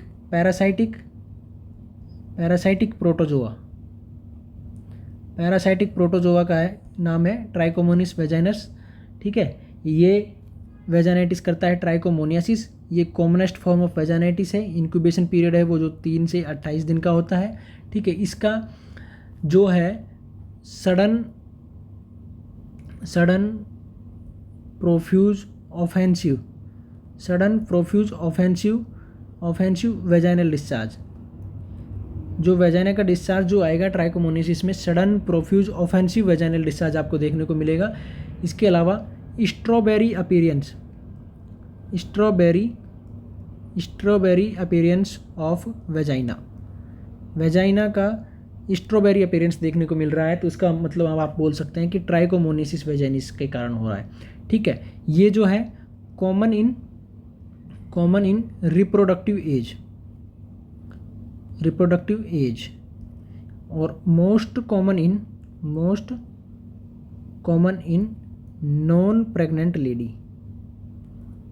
प्रेग्नेंट लेडी। देखिए वेजाइनाइटिस जो है, ट्राइकोमोनासिस जो है, ये सबसे कॉमन फॉर्म है वेजाइनाइटिस का। पैरासाइटिक प्रोटोजोआ जिसका नाम ट्राइकोमोनस वेजाइनलिस है, इसके द्वारा होता है। इंक्यूबेशन पीरियड 3 से 28 दिन का होता है। Sudden profuse offensive vaginal discharge देखने को मिलता है। स्ट्रॉबेरी अपीयरेंस वेजाइना का देखने को मिलेगा। और रिप्रोडक्टिव एज ग्रुप जो है, यानी कि जो रिप्रोडक्टिव एज का मतलब हो गया जहाँ पे जो चाइल्ड बियरिंग एज है उसमें कॉमनली देखने को मिलता है, लेकिन मोस्ट कॉमनली अगर नॉन प्रेग्नेंट लेडी है तो उसमें देखने को मिलेगा। अगर बात करें कि नॉन प्रेग्नेंट लेडी में मोस्ट कॉमनली कौन सा वेजाइनाइटिस देखने को मिलता है, तो उसका आंसर होगा ट्राइकोमोनियासिस। और most common form of vaginitis is the trichomoniasis. इसके ट्रीटमेंट के लिए हम मेट्रोनिडाजोल का मेडिकेशन यूज़ करते हैं। ये TDS दी जाती है और सेम ट्रीटमेंट जो है वो हस्बैंड को भी देते हैं। ठीक है, commonest form of vaginitis is the trichomoniasis caused by parasitic protozoa trichomonas vaginalis. Incubation period is 3 to 28। Sudden profuse offensive vaginal discharge देखने को मिलेगा। स्ट्रॉबेरी अपीयरेंस वेजाइना का देखने को मिलेगा। कॉमन होता है रिप्रोडक्टिव एज में, लेकिन नॉन प्रेग्नेंट लेडी में मोस्ट कॉमनली देखने को मिलता है। ट्रीटमेंट के रूप में मेट्रोनिडाजोल मेडिकेशन का यूज करते हैं। ठीक है, दूसरा वेजाइनाइटिस है, एक हो गया ट्राइकोमोनियासिस, दूसरा हो गया आपका मोनीलियासिस जो है ये वेजाइनल इन्फेक्शन है। Vaginal infection caused by Candida albicans के द्वारा जो इन्फेक्शन होता है उसको हम बोलते हैं मोनीलियासिस वेजाइनाइटिस। ये यीस्ट लाइक फंगस, ये एक फंगल इन्फेक्शन है, यीस्ट लाइक फंगल है। इसके द्वारा अगर इन्फेक्शन होता है तो कैंडिडा एल्बिकेंस के द्वारा, तो उसको हम बोलते हैं मोनीलियासिस वेजाइनाइटिस। यहाँ पे इन्फेक्शन जो है वो मोस्ट कॉमन रहता है। ये या जो मोनीलियासिस है ये common in diabetes mellitus pregnancy, ठीक है, या HIV पेशेंट, या डिक्रीज सेल मीडिएटेड इम्यूनिटी। जिन फीमेल्स की डिक्रीज सेल मीडिएटेड इम्यूनिटी रहती है, या जिनको डायबिटीज़ मेलाइटिस है, या जो प्रेग्नेंट है, वहाँ पे मोनीलियासिस वाला इन्फेक्शन है वो मोस्ट कॉमनली देखने को मिलता है। अगर बात करें most common vaginitis in pregnancy या गैस्टेशनल डायबिटीज़ मेलाइटस वाली मदर में या प्रेग्नेंट लेडी में मोस्ट कॉमनली कौन सा वेजाइनाइटिस देखने को मिलता है? मोनीलियासिस वेजाइनाइटिस देखने को मिलता है। और मोस्ट कॉमन नॉन प्रेग्नेंट में ट्राइकोमोनियासिस, मोस्ट कॉमन प्रेग्नेंट में मोनीलियासिस। ठीक है, यहाँ पे अगर हम असेसमेंट की बात करें तो थिक प्रोफ्यूज कर्डी वाइट या चीज लाइक वेजाइनल डिस्चार्ज आपको देखने को मिलेगा। क्वेश्चन पूछा जाएगा या तो मोस्ट कॉमन से रिलेटेड, या कि मोनीलियासिस है वो किसके द्वारा होता है, या फिर असेसमेंट के हिसाब से, या कि कौन से वेजाइनाइटिस में किस तरह का डिस्चार्ज देखने को मिलेगा। ये 3 तरह के क्वेश्चन बनते हैं। मोनीलियासिस जो है वेजाइनल इन्फेक्शन है, कैंडिडा एल्बिकेंस के द्वारा किया जाता है, यीस्ट लाइक फंगस है, कॉमन होता है गैस्टेशनल डायबिटीज़ मेलाइटिस वाली में या प्रेग्नेंट लेडी में। थिक प्रोफ्यूज कर्डी वाइट चीज़ लाइक वेजाइनल डिस्चार्ज देखने को मिलता है। ठीक है, इसके लिए लोकल फंजीसाइडल मेडिकेशन जैसे इमिडाजोल या निस्टिन पाउडर इसका यूज़ किया जाता है ट्रीटमेंट के लिए। तीसरा हमारा वेजाइनाइटिस है एट्रोफिक या सेनाइल वेजाइनाइटिस।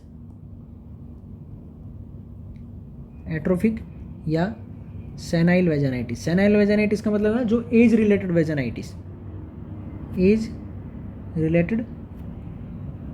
वेजाइनाइटिस या जो एज के कारण जो होता है, यानी कि ये को है जो है most common in post menopausal women. Post menopausal women में मोस्ट कॉमनली होता है। क्यों होता है?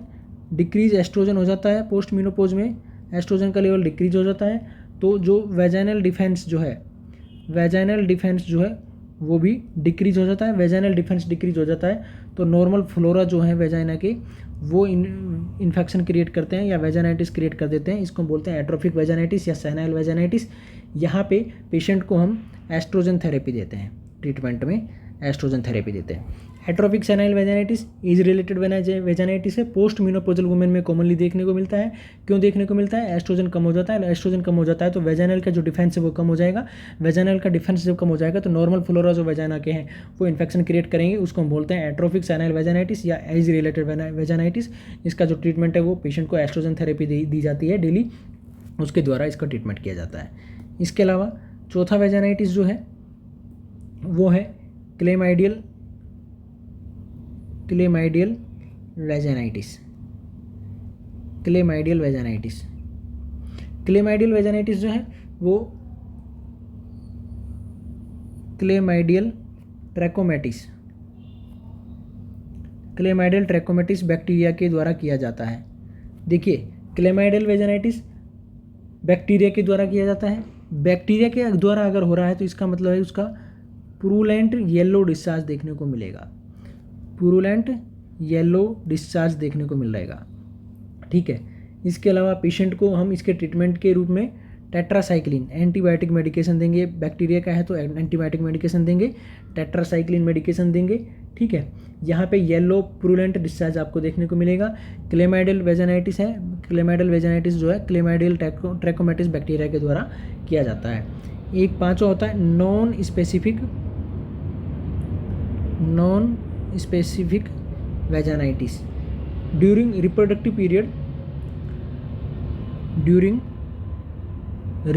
पीरियड जो लोकल स्ट्रेप्टोकोकस या स्टेफाइलोकोकस या इकोलाई रिप्रोडक्टिव एज ग्रुप में ही जब वेजाइनल डिफेंस खत्म हो जाती है तो स्टेफाइलोकोकस, स्ट्रेप्टोकोकस, इकोलाई जो बैक्टीरियाज हैं इनके द्वारा जो इन्फेक्शन किया जाता है उसको बोलते हैं नॉन स्पेसिफिक वेजाइनाइटिस, ठीक है। तो हमने 5 तरह के वेजाइनाइटिस पढ़े, ट्राइकोमोनियासिस, मोनिलियासिस, एट्रोफिक या सेनाइल रिलेटेड या क्लेमाइडियल ट्रैकोमैटिस और नॉन स्पेसिफिक। ट्राइकोमोनियासिस पढ़ा, कॉमनेस्ट फॉर्म है वेजाइनाइटिस की, इंक्यूबेशन पीरियड 3 से 28 दिन का होता है। पैरासाइटिक प्रोटोजोआ ट्राइकोमोनस वेजाइनल्स के द्वारा इन्फेक्शन के द्वारा होता है। स्ट्रॉबेरी अपीयरेंस जो वेजाइना का देखने को मिलेगा, ग्रीनिश येलो फ्रूदी डिस्चार्ज देखने को मिलता है, ठीक है। प्रोफ्यूज कोपियस डिस्चार्ज देखने को मिलेगा। इसके ट्रीटमेंट के लिए हम मेट्रोनिडाजोल देते हैं। मोनिलियासिस वेजाइनाइटिस वेजाइनल इन्फेक्शन है, यीस्ट लाइक फंगस के द्वारा किया जाता है, कैंडिडा एल्बिकेंस के द्वारा किया जाता है। मोस्ट कॉमन होता है प्रेगनेंसी में या गैस्ट्रेशनल डायबिटीज मेलाइटिस में देखने को मिलता है। इसका जो डिस्चार्ज है वो थिक प्रोफ्यूज कर्डी वाइट या चीज़ कलर का डिस्चार्ज देखने को मिलेगा। एट्रोपिक वेजाइनाइटिस जो है वो सेनाइल रिलेटेड या पोस्ट मीनोपॉजल वुमेन जो उनमें देखने को मिलेगा। एस्ट्रोजन का लेवल कम हो जाता है इसलिए डिफेंस मैकेनिज्म जो है वेजाइना की वो खत्म हो जाएगी, इस वजह से इन्फेक्शन क्रिएट हो जाता है। ट्रीटमेंट के रूप में एस्ट्रोजन थेरेपी देते हैं। लास्ट चौथा पढ़ा हमने chlamydial vaginitis, chlamydial trachomatis bacteria जो है उसके द्वारा इन्फेक्शन किया जाता है, उसकी वजह से होता है। पुरुलेंट येलो डिस्चार्ज देखने को मिलता है। इसके ट्रीटमेंट के रूप में एंटीबायोटिक मेडिकेशन टेट्रासाइक्लिन देते हैं। एक होता है non specific vaginitis. Non specific vaginitis जो है जब रिप्रोडक्टिव पीरियड होता है उस टाइम वेजाइनल डिफेंस जब कम हो जाती है तो स्टेफाइलोकोकस, स्ट्रेप्टोकोकस और ई कोलाई बैक्टीरियाज के द्वारा जो इन्फेक्शन हो जाता है उसको हम बोलते हैं नॉन स्पेसिफिक वेजाइनाइटिस। तो आज हमने पढ़ा वेजाइनाइटिस के बारे में, ऑब्स्टेट्रिकल प्रोसीजर में बीस स्कोरिंग पढ़ा, फोर्सेप्स डिलीवरी पढ़ा, वैक्यूम डिलीवरी पढ़ी और पेरिनियोटोमी के बारे में पढ़ा। इसके अलावा हमने पढ़ा फीटल का लाई क्या होता है, पोस्चर क्या होता है, डिनोमिनेटर क्या है, फीटल पोजीशन क्या होती है, प्रेजेंटेशन कौन कौन से होते हैं और प्रेजेंटिंग पार्ट कौन कौन से होते हैं। तब तक के लिए आगे हम इसी से रिलेटेड ऑब्स्टेट्रिक से रिलेटेड क्वेश्चन इसी तरह से 1 बाई 1 पॉइंट में पढ़ते रहेंगे। तब तक के लिए आप हमारे साथ में जुड़े रहिए और हमारे साथ में सपोर्ट करते रहिए। Thank you.